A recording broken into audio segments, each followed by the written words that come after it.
उसके बाद आप क्या करते हैं सर, बटन प्रेस करते, लेकिन वो बहुत सारा बाहर से इंपोर्ट होता है, इसलिए रोजगार नहीं है। आपने अपने घर का बिजली वाला बेल बटन जो प्रेस किया सर, भारत में अगर ये बेल और बटन और बिजली का केवल जो है भारतवर्ष के लोगों के साथ, अच्छा इसमें पैसा नहीं लगेगा सर। अगर जो है 110 करोड़ लोगों का कंट्रीब्यूशन 100 रुपया हो जाए तो 110 इंटू 100 11,000 करोड़ की बिजली की फैक्ट्री लग जाएगी, बिजली के पार्ट्स बनाने की, जिसमें कई करोड़ लोगों को रोजगार मिल जाएगा, इंक्लूडिंग सप्लाई चेन सिस्टम और टेक्नीशियन, ये सब लेकर के 10 करोड़ लोगों को रोजगार मिलेगा। उसके बाद आपका डोर ओपन होता है, फर्नीचर का जो काम है उसमें 2 करोड़ लोगों को रोजगार मिलेगा। उसके बाद आप अपने घर में प्रवेश करते हैं, प्रवेश करने के बाद या तो बाथरूम में जाएंगे, मान लीजिए बाथरूम में गए, वहां पर जो प्लम्बिंग से लेकर के फिटिंग प्लम्बिंग सारे काम है, 1 करोड़ का वहाँ रोजगार रखा है, वहाँ रोजगार है सर। फिर वहां से आप आकर के टावल से जो अपने पैर और उसको धुलते हैं, कपड़े में 20 करोड़ लोगों का रोजगार है। उसके बाद जो है जब आप भोजन करने जाते हैं, बर्तन में 5 करोड़ लोगों का रोजगार है। जो घर के अंदर मसाला है, उस मसाले में 10 लाख लोगों का रोजगार है, और वो हर घर का रोजगार है।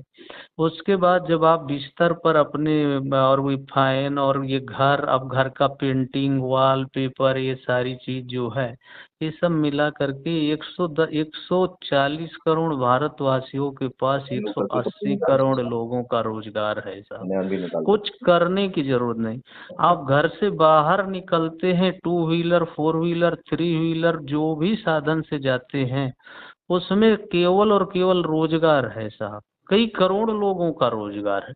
उसका सही ढंग से पीपीसी अगर कर दिया जाए तो रोजगार की कमी नहीं है साहब, पैसे की कमी नहीं, रोजगार की कमी नहीं। केवल ऊपर जो हमारे मोदी जी बैठे हैं, उनके अंदर जो आपने 21 सूत्री 21 संकल्प बताया, ये भाव डाल दिया जाए तो एक दिन में सब ठीक हो सकता है। ये भाव नहीं डालना होगा, उन्हें इसके लिए विवश करना होगा, और यदि वो विवश हो जाएंगे तो 240 से बढ़ के 500 को क्रॉस कर जाएंगे। तो वो विवश हों अपने लाभ के लिए, क्योंकि आज तक कोई भी किसी दूसरे के लाभ के लिए तो कुछ करता नहीं है। चंद्रबाबू नायडू विवश कर रहे हैं, नीतीश कुमार जी विवश कर रहे हैं, और जो वोट नहीं दिए हैं हमारे मुस्लिम भाई, उनको रोज विवश कर रहे हैं। तो अगर ये 100 करोड़ 90 करोड़ लोग एक आवाज में बोल देंगे तो मोदी जी बोलेंगे बस चलो अभी तुरंत ही, अब तो हमें कुछ करना नहीं, अब तो इन्होंने जो बोला, इनका जो आदेश है वही करेंगे, और उसको करके वो 500 पार हो जाएंगे। अभी तो वो 400 पार की बात कर रहे हैं, हम तो उन्हें 500 पार करा देंगे। अब साहब उनको 500 पार नहीं, अब तो वो अपने इस जीवन की नैया को पार कर ली, यही समझ, मुझे लगता 72-75 साल हो गया है मोदी जी की उम्र, और अगले 4 साल तक अभी और प्रधानमंत्री रहेंगे। अच्छा, तो उसके बाद तो उम्र ही लगभग 80 साल 79 साल वो उम्र ही खत्म हो जाती है सर जी। अब तो उनके पास जो है अपनी जीवन चलिए की। मनोज जी, इस वार्तालाप को अभी यहाँ विराम देते हैं। बहुत सुंदर बात हुई है, और ये कल तक जो है crime free Bharat YouTube channel पे पब्लिश भी हो जाएगी, क्योंकि ये बहुत लंबी बात हो गई है, 1 घंटे 8 मिनट की। लिहाजा इसे फिर हम बाद में कई चरणों में कट करके और उसको, उसके जो पार्ट्स हैं उनको भी हम परोसेंगे, और जनता को, आपको और हमारे क्या विचार हैं और हम इस देश को कैसे बदलेंगे, ये सुनने और समझने का मौका मिलेगा।